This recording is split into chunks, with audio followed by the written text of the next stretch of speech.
దేవుని ఉద్దేశం నీ జీవితంలో పరిపూర్ణంగా జరగాలి. మనందరం కూడా సగంలో వెనుదిరగకూడదు. అవును, మనందరం చేస్తున్న పని ఏమిటో తెలుసా?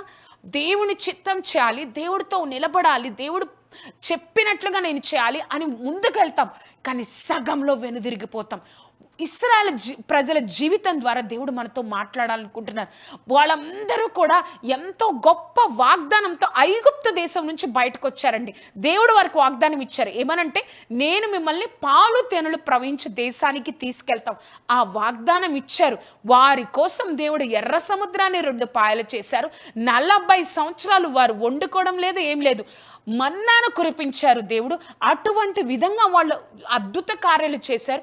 వారున్న స్థలంలో ఏ తెగులు రాకుండా 10 తెగులు ఐగుప్తులో వచ్చేటట్లు దేవుడు చేశారు.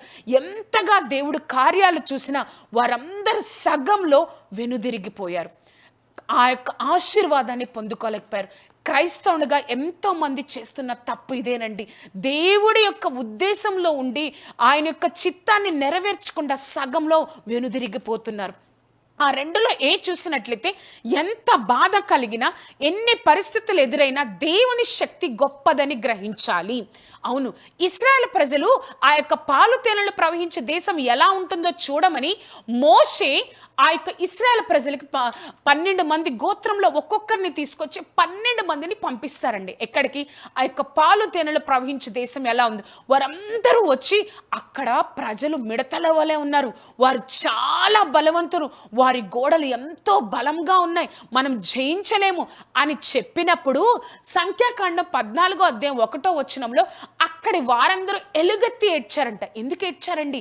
ఎందుకు ఏడ్చారు అంటే, ఎందుకంటే ఇంకా మనం ఆ పాలు తేనెలు ప్రవహించే దేశానికి మనం వెళ్ళలేము, ఇంకా మన ఆ పని అయిపోయింది, ఐగుప్తులోనే ఉంటే బాగుండేది, ఐగుప్తులోనే మన జీవితాలు ముగించబడితే బాగుండేది, ఇక్కడ వరకు వచ్చామని ఎలుగెత్తి వేడ్చారంట. అక్కడ నుంచి తీసుకొచ్చిన దేవుడు ఆ దేశాన్ని ఇవ్వలేరా అండి? ఆ విషయాన్ని వారు మర్చిపోయారు.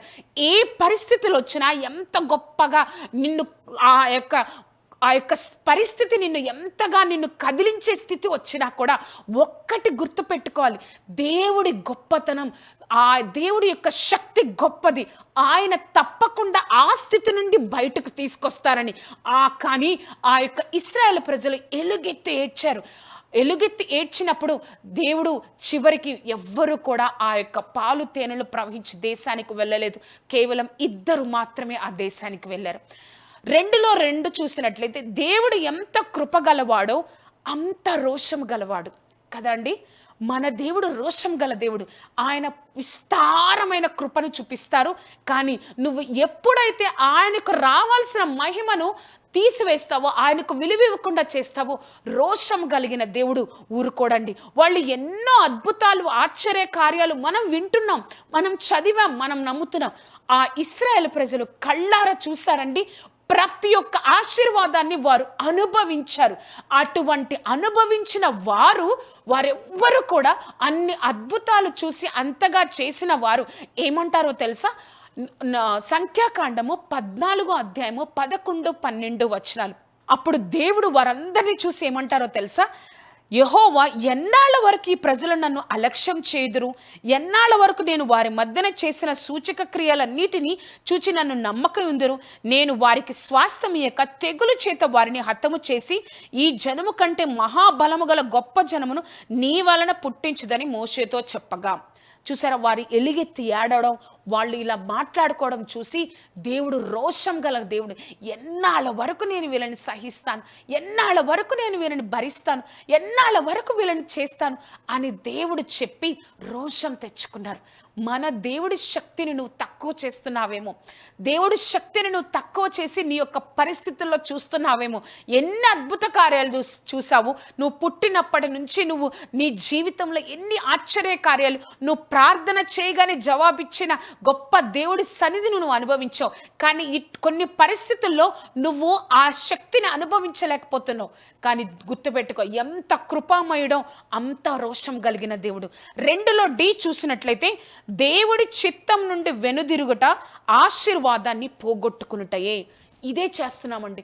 ఏముందిలే మన ఇష్టం వచ్చినట్లు అప్పటి వరకు దేవుడి చిత్తం నెరవేరుస్తాం. కొన్ని రోజులు, కొన్ని సంవత్సరాలు కాదండి, జీవితాంతం దేవుడి చిత్తాన్ని నువ్వు ఎప్పుడైతే నెరవేరుస్తూ ఉంటావో అప్పుడే ఆశీర్వాదాన్ని పొందుకుంటావు.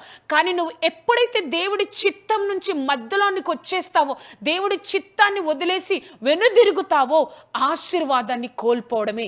దేవుడు అదే చెప్తున్నారు. మోషే ప్రార్థన చేస్తారు, ప్రభా క్షమించయ్యా, ఈ జనులను ఒక్కసారి క్షమించు, ఐగుప్తులకు క్షమించినట్లుగా ఒక్కసారి ఈ జనులను క్షమించు ప్రభా అని ప్రార్థన చేసినప్పుడు, కానీ ఒక్కరు కూడా ఆ యొక్క పాలు తేలను వాగ్దాన దేశానికి ప్రవేశింపరు.